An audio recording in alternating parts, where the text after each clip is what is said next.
You know, there's a village girl who herded cattle like one of the boys, milked cows before she could spell her own name, fell in love with a mysterious boy who had a civet cat in his mouth, and then fell in love again with a poor boy from far away. What happened next? Well, her father nearly killed the boy. The boy actually killed himself. The girl took poison, and their death set off a chain reaction of even more death. Yes, welcome to rural Zimbabwe. Shadows, and no, I'm not talking about my lighting situation in this video, is a novella with more death and sorrow packed into 111 pages than you'd find in a whole Shakespeare tragedy. And still, somehow, it's beautiful. Let's talk about it.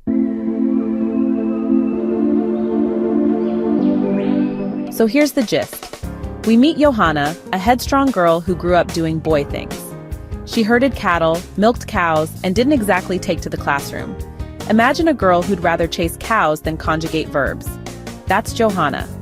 She lived with her family on land her father had moved to, land that originally belonged to a man named Gotami.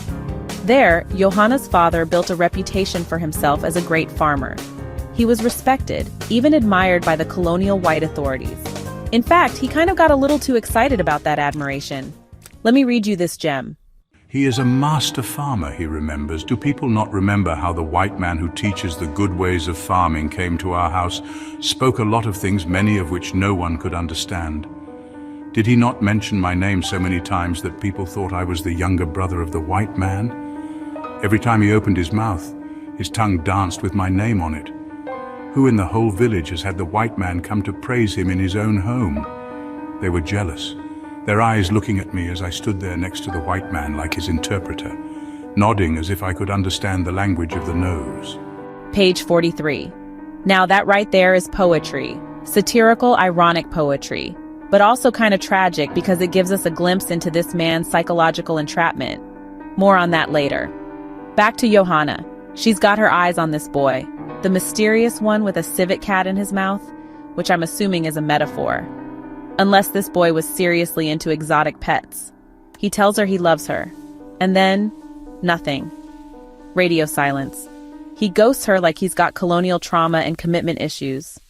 But then enters Marko, a refugee from another land, a boy who had escaped poverty. And he sees her, not just physically, but really sees her. And she sees him. They connect, first platonically, but then emotionally, and inevitably, romantically. You know where this is going, right? Of course you do.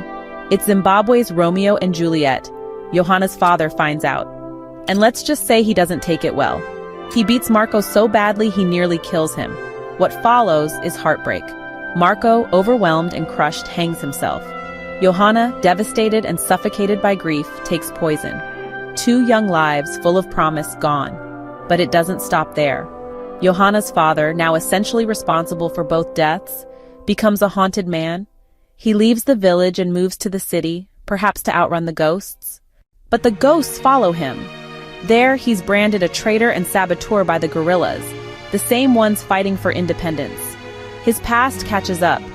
He's blamed for sabotaging the struggle, for not taking a side, for living in the liminal space between oppressor and liberator.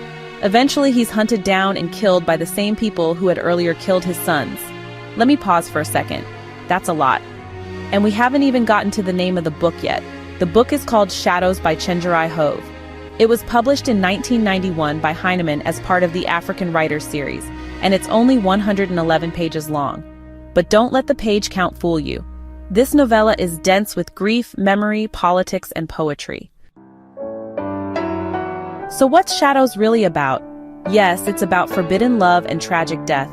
But underneath that, it's also about alienation, conflicted loyalty, colonial hangovers, and the blurred lines between victim and perpetrator during times of war.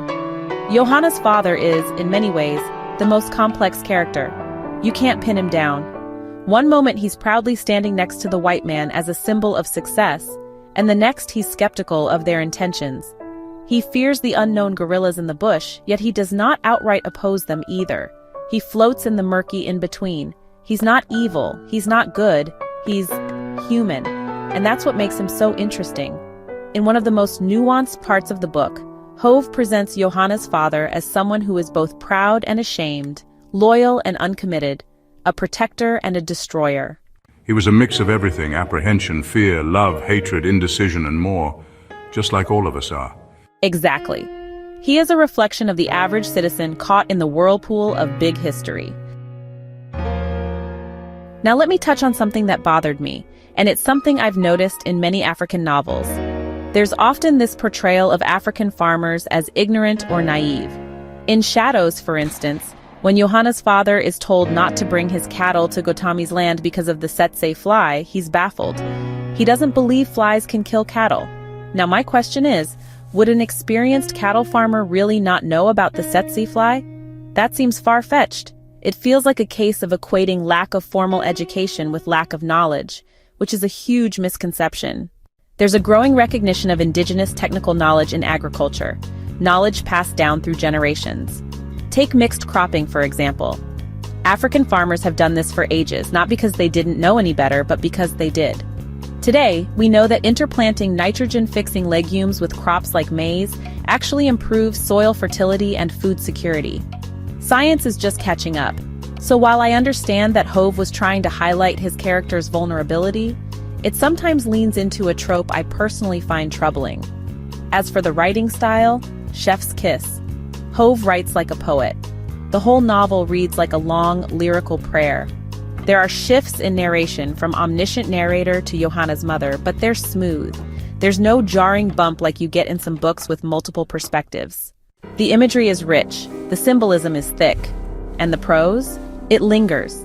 It reminded me of Miyakudo in some ways, deeply reflective, slightly surreal, and always close to the land.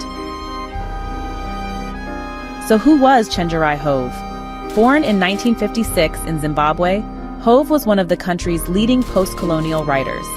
He was best known for his award-winning novel Bones, which I will definitely be reading next.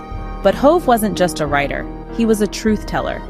A critic of the Mugabe regime, he was forced into exile in 2001, eventually living and working abroad until his death in 2015. His work often centers around the spiritual significance of land, the tension between tradition and modernity, and the human cost of political upheaval.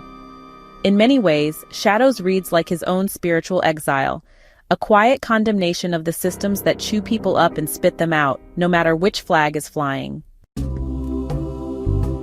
Would I recommend Shadows? Absolutely.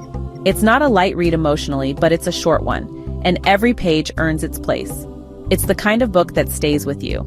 It makes you question loyalty. It makes you revisit memory. It makes you uncomfortable. And that's what great literature should do. If you like lyrical prose, layered characters, and stories rooted in real political history, Shadows is for you. And if you've read Bones or anything else by Chenjerai Hove, I'd love to hear your thoughts in the comments. Until next time, keep reading widely, loving deeply, and thinking critically. Hey, thanks so much for hanging out with me today. If you're interested in diving deeper into this book, I've left some links down in the description. You can use it to grab yourself a copy and keep the adventure going. And if you're in the mood for more great reads, don't go just yet. Click on one of the videos popping up right now that I think you'll love. And don't forget to give this review a like, leave a comment, or even subscribe if you'd like to see more. Every bit of support helps us grow this little community of book lovers. See you in the next one.